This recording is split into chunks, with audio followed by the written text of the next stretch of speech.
حضرت رابعہ بصریہ رحمت اللہ علیہا پڑوس میں ایک نوجوان رہتا تھا. جو ہمارے دائیں بائیں لوگ رہتے ہیں نا، جن کے ساتھ بچپن گزرتا ہے، بندہ جانتا ہے. تو نوجوان ایک دن گھر سے باہر نکلا. اماں جی اسے بڑا پرانا جانتی تھی. باہر نکلا تو سر پہ اس نے سرخ رنگ کی پٹی باندھی. اماں جی کہنے لگے بیٹے خیریت ہے؟ وہ پرانی جو مائیں ہوتی تھی نا، وہ جانتی تھی بچہ کس کا ہے، والد کا نام کیا ہے، دادا کا. بیٹا خیر ہے؟ تو کہا اماں جی سر میں درد ہو رہی تھی شدید، تو پٹی باندھ لی. تو اماں کہنے لگی بیٹے عمر کتنی ہو گئی؟ کہنے لگا 35-40 سال. کہ بیٹے 35-40 سال میں کبھی درد تو نہیں ہوا؟ کہ نہیں.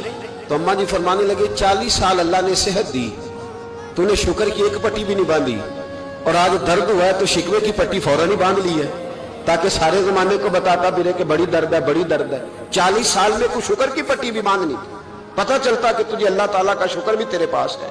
حضرت جناب عیسیٰ علی نبینا علیہ الصلوۃ والسلام گزر رہے تھے. ایک شخص زمین پہ لیٹا ہے. ذرا غور کرنا میری بات پر. اس شخص کی دونوں آنکھیں بھی کوئی نہیں، دونوں پیر بھی نہیں، اور دونوں ہاتھ بھی نہیں. لوگ اس کے گرد کھڑے ہیں، اور بندہ پتہ کیا کہہ رہا ہے؟ کہہ رہا ہے یا اللہ تیرا شکر ہے، یا اللہ تیرا شکر ہے مالک، الحمدللہ علی کل حال، اللہ تیرا شکر شکر. لوگ بڑے حیران دیکھ رہے تھے. تو جناب عیسیٰ علیہ السلام نے پوچھا کس بات پہ حیران ہو؟ کہا حضرت جی حیران ہے کہ بندے کی آنکھیں بھی کوئی نہیں، دونوں ہاتھ کوئی نہیں، دونوں پیر کوئی. ذرا غور کرنا، جس کی ایک انگلی کٹی ہوتی ہے ساری توجہ اسی پہ رکھتا ہے. دونوں ہاتھ ہی نہیں، دونوں پیر ہی کوئی نہیں، آنکھوں سے نابینا ہے. یا اللہ شکر ہے. لوگ عرض کرنے لگے حضور اس بندے کے حال پر حیران ہے کہ آنکھیں بھی کوئی نہیں، ہاتھ بھی نہیں، پیر بھی، شکر شکر پکار رہا. جناب عیسیٰ قریب گئے اور اس کے کان کے ساتھ منہ لگا کے کہنے لگے کس بات پہ شکر کر رہے ہو؟ نہ ہاتھ ہے، نہ پیر ہے، نہ آنکھیں ہیں. کہنے لگا حضور کوئی عرض نہیں، ہاتھ نہیں، آنکھیں نہیں، پیر نہیں، بیوی نہیں، بچے نہیں، گھر نہیں، پر شکر ہے اللہ تعالیٰ کا، اس نے مجھے ایمان کی دولت عطا فرمائی ہوئی ہے. حضور میں صاحب ایمان ہوں. شکر کی بات نہیں کہ اتنے سارے کافروں میں کلمہ پڑھتا ہوں، اور حضور آپ پوچھ رہے ہیں شکر کس بات کا؟ ان لوگوں کو بتائیں کہ جس کے سرانے اللہ کے نبی جناب عیسیٰ علیہ السلام کھڑے ہو وہ شکر ادا نہ کرے. میں بڑا شکر نہیں کہ میں جناب عیسیٰ کا کلمہ پڑھتا ہوں، میں اللہ تبارک و تعالیٰ پہ ایمان رکھتا ہوں، یہ مقام شکر نہیں؟ تو بھائی شکر کا مقام ہے. اور دوسرا اخلاق ہے، تیسرا صبر کرنا. کیا کرنا؟ ہمارے ہاں صبر پتہ کیا ہے؟ کسی کے گھر میں کسی کا انتقال ہو گیا تو مہینہ بھر سینہ کو بھی ہوئی معاذ اللہ، عورتوں نے کفریہ جملے بولے، بڑا کچھ کہا، بڑا کچھ. مہینے کے بعد پوچھا کیا حال ہے؟ کہتے صبر آ گیا. یہ صبر نہیں آیا، یہ زخم صحیح ہو گیا ہے. صبر کس کو کہتے ہیں؟ مسلم شریف میں نبی پاک علیہ السلام کا فرمان ہے، فرمایا انما الصبرهم عند الصدمۃ الاولى. فرمایا این جب تجھے مصیبت کی خبر پہنچے اس وقت اگر تو صبر کرے پھر تو نے صبر کیا. اس وقت اگر تو کہے انا للہ و انا الیہ راجعون پھر تو صابر ہے. اگر 1.5 مہینے کے بعد 6 مہینے کے بعد صبر نہیں آیا پھر تو زخم صحیح ہو گیا، پھر تو آنسو ہی خشک ہو گئے. صبر این مصیبت کے وقت، این جب مصیبت آئے تو صبر کرنے کا نام صبر ہے. اندر حوصلہ پیدا کرے، صبر پیدا کرے.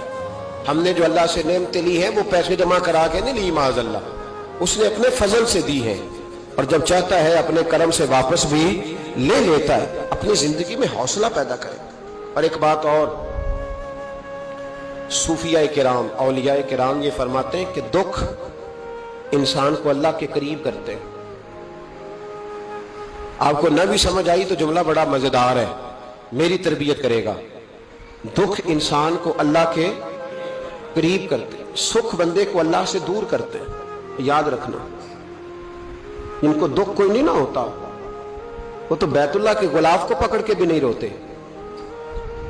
جو تڑپ رہے ہوتے ہیں نا، تڑپ رہے ہوتے ہیں، سسکیاں لے رہے ہوتے ہیں، ان کے قریب جا کے پوچھو بابا کیا مسئلہ ہے؟ تو کہتے ہیں بیٹی سسرال میں دکھی ہے، بیٹا جوان ہے پر بے اولاد ہے. دکھ ہے نا جن لوگوں کو، ان کے پاس درد ہے، ان کی آنکھوں میں آنسو ہے.